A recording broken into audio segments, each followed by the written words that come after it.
നല്ല മഴയുണ്ടായിരുന്നു കേട്ടോ. അപ്പോൾ എല്ലാവർക്കും ഒരുപോലെ ഒരു ആഗ്രഹം വന്നേ കപ്പ ബിരിയാണി കഴിച്ചാലോ എന്ന്. അങ്ങനെ ആഗ്രഹം വന്നു കഴിഞ്ഞാൽ പിന്നെ വെച്ച് താമസിപ്പിച്ചേക്കരുതല്ലോ. പോയി ബീഫും കപ്പയൊക്കെ മേടിച്ച് വന്ന് നോക്കുമ്പോഴാണ് ഗരം മസാല തീർന്നിട്ടുണ്ടായിരുന്നു. അപ്പോൾ ആദ്യം തന്നെ അമ്മ അതിൻ്റെ പരിപാടിയിലായിരുന്നു കേട്ടോ. ഗരം മസാല റെഡിയാക്കി കഴിഞ്ഞിട്ട് ഉള്ളിയൊക്കെ മൂപ്പിച്ച് പൊടിയൊക്കെ മൂപ്പിച്ചെടുത്തു. ബീഫിൻ്റെ റെസിപ്പി പറയുന്നില്ല, നോർമലി ഉള്ളൊരു ബീഫ് കറി കേട്ടോ. അത് കഴിഞ്ഞ് നമ്മൾ കപ്പയും വെന്തു കേട്ടോ. കപ്പ വെന്ത് കഴിഞ്ഞിട്ട് ഈ ബീഫ് കറി അതിനകത്തോട്ട് ഇട്ടിട്ട് ഇളക്കിയെടുക്കുക. അങ്ങനെ വന്നപ്പോഴാണ് ഞാൻ ഈ ബീഫ് ഇതുവരെ കഴിച്ചിട്ടില്ല. അതായത് ബീഫ് കഴിക്കാൻ തുടങ്ങി നല്ല വറുത്ത് കറുപ്പിച്ചെടുക്കില്ലേ, അങ്ങനെ കുറച്ച് കഴിക്കുന്നുണ്ട് കേട്ടോ.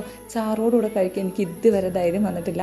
അപ്പോൾ ആദ്യമായിട്ടാണ് ഞാൻ കപ്പ ബിരിയാണി കഴിക്കാൻ പോണത്. അതായത് ബീഫിൻ്റെ കപ്പ ബിരിയാണി കഴിക്കാൻ പോണത് ആദ്യമായിട്ടാണ് കേട്ടോ. അപ്പോൾ അതിൻ്റെ ഒരു എക്സൈറ്റ്മെൻറ്റ് ഉണ്ട്.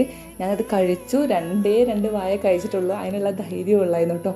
ഇപ്പം ഞാൻ കുറച്ച് കയറി അങ്ങനെ കഴിച്ച് വരുന്ന ചാറോടോട് ചെറുതായിട്ടും കഴിച്ചു കേട്ടോ.